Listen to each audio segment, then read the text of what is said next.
Bom, pessoal, vou trazer um vídeo aqui hoje para vocês de um assunto que sempre é o mais procurado, tá? Quando a gente fala de suplementação, junto ali com ganho de massa muscular e emagrecimento, suplementação são os que batem todos os recordes aqui quando a gente vai falar sobre algum tema. E o que eu vou falar hoje é um pouco diferente de apenas dar suplementos para vocês. No final, eu vou falar alguns suplementos que são bem consistentes com a literatura científica, mas na verdade o que eu quero trazer aqui para vocês é como vocês devem pensar para vocês escolherem ou não um suplemento, ou como vocês devem solicitar que o médico de vocês, né, que o profissional de saúde de vocês explique para vocês a respeito de um suplemento, tá? De onde eu tirei esse vídeo? Na verdade, eu gosto muito do Peter Attia, né, como eu já falei para vocês, que é um dos principais expoentes aí em longevidade, e eu assino uns vídeos dele, né, um canal que ele solta vídeos de vez em quando, e esse aqui, AMA85, é o que ele falou de tudo, um monte de informação sobre suplemento e principalmente como avaliar se devo escolher ou não esses suplementos. Vamos lá. Grande maioria das pessoas acaba escolhendo um suplemento por premissas não diretas, mas principalmente por sintomatologias. Então a pessoa ela não é muito direta naquilo que ela quer. Por exemplo, quero mais energia, quero ser mais saudável, quero melhorar a minha imunidade. A gente venhamos e convenhamos que é algo extremamente vago e é multifatorial. A gente não vai conseguir mudando um aspecto só, fazer com que a gente tenha grandes modificações. Então, na maioria das vezes, por ser geral e inespecífico, as pessoas acabam tomando suplemento de tudo quanto é jeito e não sabem se está fazendo nem bem e nem mal. O que eu deveria saber quando eu quero prescrever, ou, na verdade, você como paciente, como você deve pensar para escolher o suplemento? Né? O que eu quero melhorar de forma direta? Por exemplo, eu quero diminuir o meu LDL ou eu quero diminuir a minha apolipoproteína B, que é um fator de risco cardiovascular, que hoje está em 110. Então, o que ele não é mais quero ser saudável, é um objetivo específico. Quanto eu quero melhorar este parâmetro? O ideal é que a gente tenha um parâmetro de mensuração. Neste caso aqui que eu falei com vocês, o LDL ou a ApoB. E qual é o tempo que eu vou tomar essa suplementação para que eu tenha este resultado? Então, sair da parte mais geral e ir para exatamente o que eu quero, como eu vou medir isso e quanto tempo eu vou fazer. E depois a gente mede novamente para ver se essa hipótese valeu a pena ou não. Mais uma pergunta que eu deveria fazer. E se eu não tomar esse suplemento, o que vai acontecer? Né? Então a gente avalia a necessidade ou não pensando dessa maneira. Agora, existem focos de intervenção que a gente tem que prestar atenção, porque dependendo do foco que você está buscando, a gente pode ser mais rigoroso ou mais complacente. Por exemplo, ele dividiu aqui em 4 focos principais. Se eu estou tratando uma doença, se eu estou aliviando um sintoma, se eu estou querendo reduzir um risco ou se eu estou apenas querendo otimizar minha saúde. Quando eu quero tratar uma doença, por exemplo, um câncer, ou uma doença cardiovascular, por exemplo, eu preciso de algo que seja estudado exaustivamente e que seja comprovado cientificamente. Por quê? Porque o meu risco é alto, né? E além do meu risco ser alto, eu aceito tomar essas substâncias, por quê? Porque eu posso morrer ou ficar inválido. Quando a gente vai falar de alívio de sintoma, por exemplo, insônia que ele citou aqui, ou uma dor crônica, não é um risco de morte, apenas reduz a minha qualidade de vida, certo? Então, muitos dos trabalhos, quando estão relacionados a isso, eles estão trabalhos de menos rigor científico, porque ele está principalmente relacionado, por exemplo, insônia com o relato de um paciente, ou a dor com o relato de um paciente. A gente não tem como ser tão rigoroso cientificamente. E, neste caso, o paciente pode se arriscar muito? Na verdade, não, ele tem que se arriscar por pouco, porque na verdade nós estamos falando de um conforto ou melhora de qualidade de vida e não de sobrevivência. Agora vamos aqui para redução de risco. Se você quer apenas reduzir seu risco de doença futura, uma coisa de longo prazo, por exemplo, ele usou aqui tomar estatina para reduzir colesterol, né? Deve ser algum tipo de evidência científica de alto impacto. Por quê? Porque nós vamos fazer essa métrica e a gente vai avaliar. Porém, você não deve estar sujeito a muito risco. Por quê? Porque hoje você não tem nenhuma doença, não está piorando sua qualidade de vida ter um colesterol alto. Ele pode piorar no longo prazo, mas hoje não está piorando. Agora, quando a gente vai para o lado da otimização, que é melhorar a minha performance, aí a gente sabe que a maioria dos artigos científicos ou a maioria da literatura não é tão evidente assim, e aqui a gente pode exigir risco zero. Eu não quero que nada disso que eu vou fazer apenas para melhorar minha performance possa me trazer algum tipo de risco. Mas vamos ser um pouco mais práticos, tá? Existem 5 níveis de evidência científica, e aqui mora o perigo porque muita gente acaba iludindo as pessoas utilizando ciência, mas utilizando ciência de baixa qualidade. Quando a gente fala de ciência de baixa qualidade, é quando para certa droga ou para certo suplemento eu conheço o mecanismo de ação. Eu sei como ele funciona no laboratório, não necessariamente no ser humano, certo? Então, isso aqui tem um valor clínico quase nulo, porque foi feito em laboratório. Depois dessa laboratório, a gente pode, dentro do laboratório ainda, usar alguns animais. E esses animais, a gente mostra como esse mecanismo de ação vai agir nos animais, porém, eles são animais não humanos, não necessariamente vai refletir isso no ser humano. Depois a gente pode criar biomarcadores, e aí já começa a melhorar o padrão científico. Penúltimo, a gente pode fazer estudos para alívio de sintoma usando essas medicações. E, por último, desfechos clínicos, onde a gente coloca pessoas, um grupo tomando a medicação ou suplementação, outro grupo não tomando, avaliando marcadores ao longo do tempo. Qual que é o grande problema, principalmente na questão de suplementação, quando as pessoas querem te vender suplementos? Eles pegam um mecanismo de ação, que é o nível mais baixo, e vendem como melhora de desfecho clínico. Então, isso é muito comum e eu vou mostrar para vocês aqui alguns casos disso. Então, por exemplo, hoje está muito na moda a gente falar, muito na moda não, a gente já sabe da importância da produção de energia através da mitocôndria, e hoje existem muitos suplementos que vêm para melhorar a produção energética da mitocôndria, por exemplo, o NAD. A gente sabe que o NAD é muito importante na cadeia de transferência de elétrons para a produção de energia. Então, este é o mecanismo. Agora, será que eu tenho estudos níveis 5 comprovando que isso funciona? Na maioria das vezes, esses estudos não provam nada. Então, esse tipo de exemplo que eu coloquei aqui, o mecanismo é muito bom, porém, a gente não consegue avaliar desfechos, certo? Mesma coisa a rapamicina.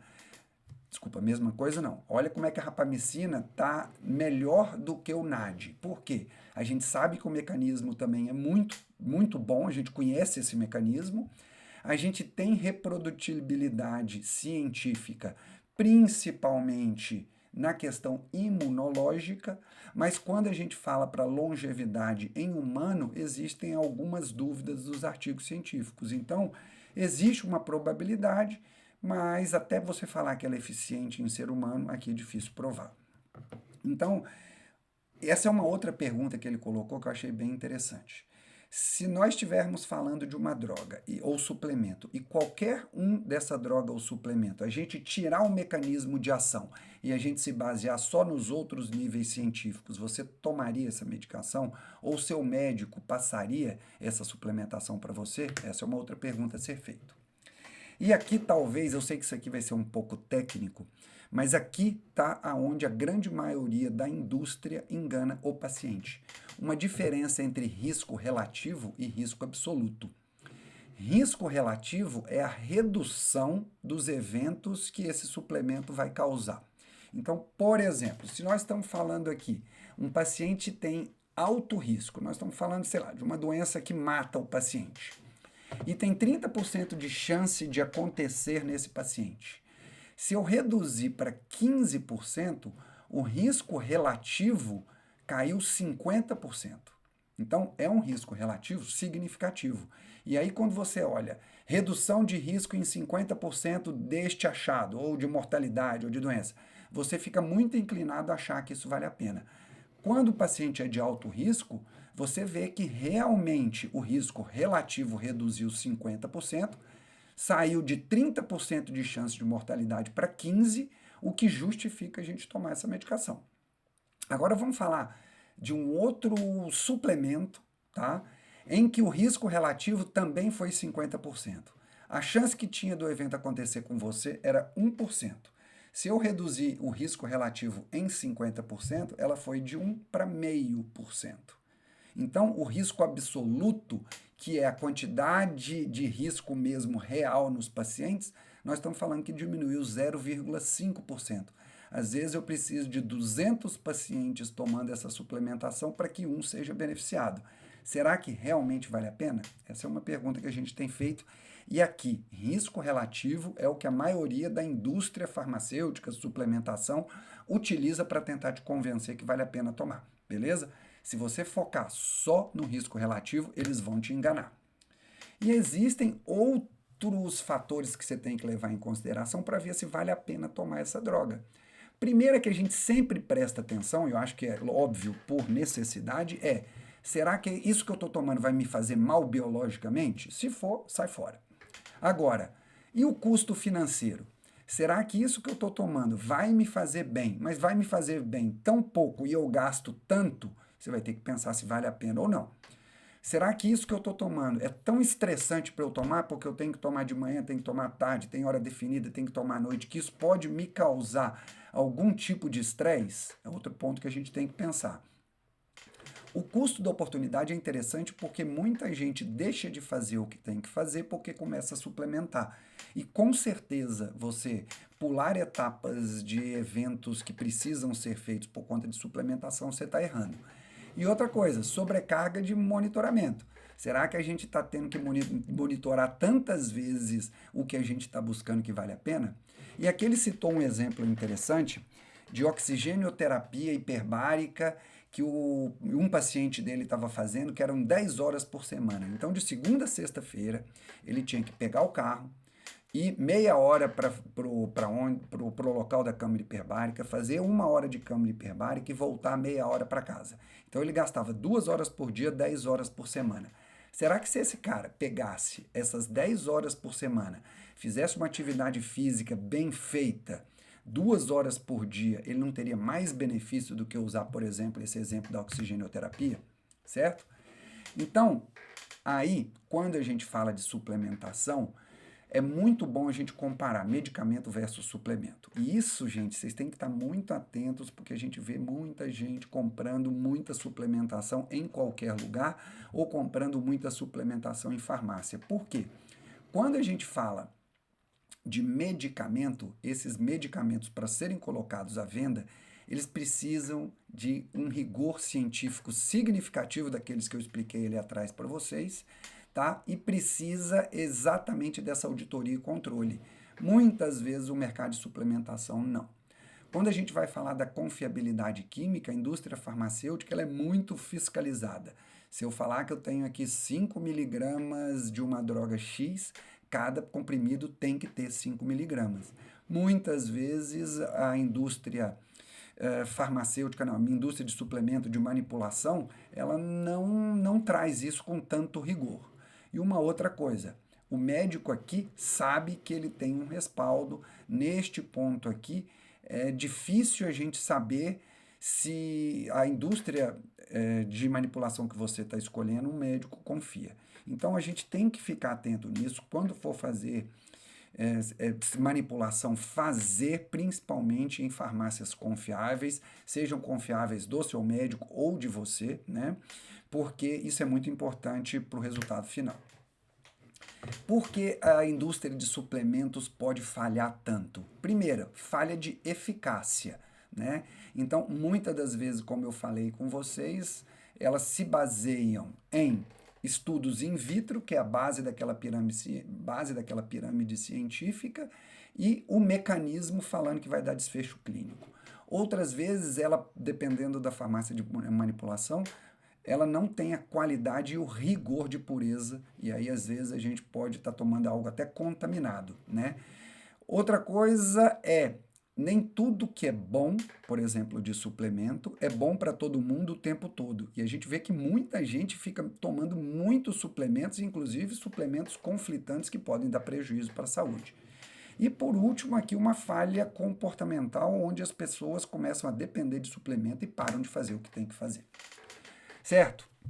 Agora, depois disso tudo, depois de você já ter feito aquelas perguntas, se vale a pena ou não tomar o suplemento, exatamente o que eu vou medir, desculpa, o que eu quero melhorar, como eu vou medir durante um período de tempo e depois eu vou checar, vale a pena a gente fazer algum teste, que é o teste de resultado em si mesmo. Então, por exemplo, ao invés de começar a tomar 10 suplementos de uma vez, escolha um suplemento ou converse com o seu profissional de saúde. Vamos escolher um suplemento. A gente faz todas as métricas antes de tomar esse suplemento, caso esse suplemento tenha algum marcador específico. Você toma durante um período de tempo, vê se você tem ou não resultado e para de tomar. Se você voltou ao estaca zero, ou voltou a ter aquela sintomatologia, ou perdeu aquela qualidade de vida, você volta a tomar o suplemento. Se novamente ele te colocou com uma qualidade de vida melhor ou um resultado específico, esse suplemento está fazendo resultado. Então a gente escolhe o método, entra com apenas escolhe o método, vê a métrica, né, qual acompanhamento você vai fazer, escolhe um suplemento só, começa a tomar, toma durante um período, vê se teve alteração de sintoma ou de marcador, para de tomar, vê se mudou o marcador ou o sintoma, se realmente reduziu, toma de novo, se voltou, esse suplemento está te fazendo bem.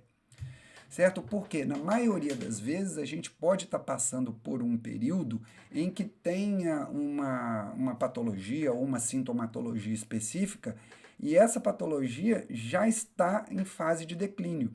E aí quando você procura o médico, quando você toma um suplemento, tomando ou não, ela já ia melhorar, né? Porque um sintoma pode estar pior, depois ele vem para uma fase de melhora e depois ele volta ao normal do que sempre foi. Então, muitas das vezes, a gente toma já num período que ia melhorar de qualquer forma. Então, isso aqui é mais ou menos aquilo que eu falei para vocês, né? A gente teria que fazer esses testes são importantes para ver se vale a pena tomar esse suplemento. Agora, uma pergunta que ele fez, talvez uma pergunta mais direcionada aí para o médico ou profissional de saúde que esteja passando esse suplemento.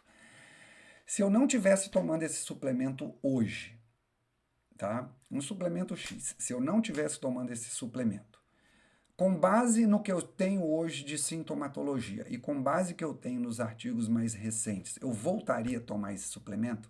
Se a resposta for não, ou se você tiver pelo menos dúvida, tira esse suplemento da sua vida, tá? Então, você tem que fazer mais algumas perguntas caso você esteja tomando um suplemento. Por exemplo, o problema original já melhorou? Né? O risco que eu estava querendo evitar já passou? Primeira pergunta. A segunda, esse biomarcador que eu escolhi, eu estou medindo ele certinho e ele tem se mantido num nível legal, dentro daquilo que eu havia proposto antes? Será que ele vai se manter no longo prazo? E o último, esse custo financeiro, essa carga cognitiva, aquele pentágono que eu mostrei ali para vocês, o custo-benefício está sendo bom, não só financeiro, mas de tudo? Se qualquer uma dessas três perguntas você responder que não, eu diria que talvez seja a hora de finalizar esse protocolo. Beleza? Então aqui é um resumo do que a gente teria que se perguntar se vale ou não a pena tomar um suplemento. Primeira coisa, para que eu vou tomar esse suplemento? Qual é o final objetivo? Qual o resultado objetivo que eu estou querendo? Certo? Eu vou fazer com que métrica? Vai ser uma métrica objetiva, por exemplo, um exame de sangue, ou vai ser uma métrica subjetiva que eu estou sentindo? Eu vou fazer esse acompanhamento durante quanto tempo, tá? E depois eu vou ou não fazer aqueles testes de retirada do suplemento ou não. Então, essa é a primeira coisa que a gente tem que pensar. Uma segunda coisa, esse suplemento que foi me proposto tá naquele nível 5 in vitro, que eu só olho o mecanismo, ou ele já tem ensaios clínicos randomizados que me provam clinicamente que faz bem para o ser humano? Terceira coisa, a introdução deve ser cuidadosa, sempre depois de muito avaliado o benefício que você quer, e aí a gente fazer aquele período de intervalo sem o suplemento. E por último, avaliar todos aqueles custos envolvidos, custo financeiro, custo de tempo, custo cognitivo, custo emocional, para ver se vale ou não a pena. E aqui eu vou trazer aqui para vocês, que ele trouxe lá no podcast dele, alguns suplementos que são muito bons, que são muito testados, nível 1, nível 5 lá de evidência científica. Por exemplo, a creatina, né, que ela tem aqui principalmente uma síntese de energia mais rápida, ajuda aqui na atividade física, tem alguns artigos falando de neuroproteção, é o topo da literatura científica, geralmente nós estamos falando de 5 gramas por dia. Proteína em pó, whey protein aqui como exemplo, né? Então a gente já sabe que ele é muito bom para ativar uma via bioquímica de síntese de massa muscular, nível de evidência 5, então é o melhor nível de evidência. Antigamente falava que era até um limite de 1,6 gramas de proteína por dia. Hoje a gente já sabe que o próprio FDA americano aumentou isso para 2,2, mas dependendo da fase da sua vida objetiva, a gente pode subir isso ainda mais. Vitamina D. Então, ele não é responsável única e exclusivamente pela homeostasia do cálcio, pelo controle do cálcio, né? Mas também por imunidade e além de ação em vários genes, também tem um nível de evidência bom, mas aí a gente já percebe que existem ainda mais trabalhos a serem feitos, principalmente nível 5, mas a gente já sabe que tem biomarcadores validados, é muito bom, né? A gente consegue medir isso em exames laboratoriais, consegue avaliar os níveis de segurança, né? Então aqui ele fala entre 40 e 60, se você tiver uma doença autoimune talvez pode ser um pouco mais, mas isso aí tem que ter um profissional de saúde. E aí ele fala de outros aqui, ó, ômega, né? Principalmente rico em EPA e DHA. A gente está falando principalmente redução inflamatória de 2 a 4 gramas por dia, certo? A gente está falando aqui de fibras solúveis, principalmente 5 a 10 gramas de fibra, sejam eles produtos de suplementação, sejam fibras naturais como psyllium. E a gente está falando aqui de magnésio e eletrólitos que funcionam como cofator de várias reações bioquímicas. Então, regra de ouro, e a gente tem que ser cético mesmo na hora de avaliar se a gente vai tomar ou não suplementos. Por quê? Sempre que a gente tiver uma incerteza científica, o ideal é não tomar, a não ser que o risco basal seja mínimo em relação à sua saúde, tá?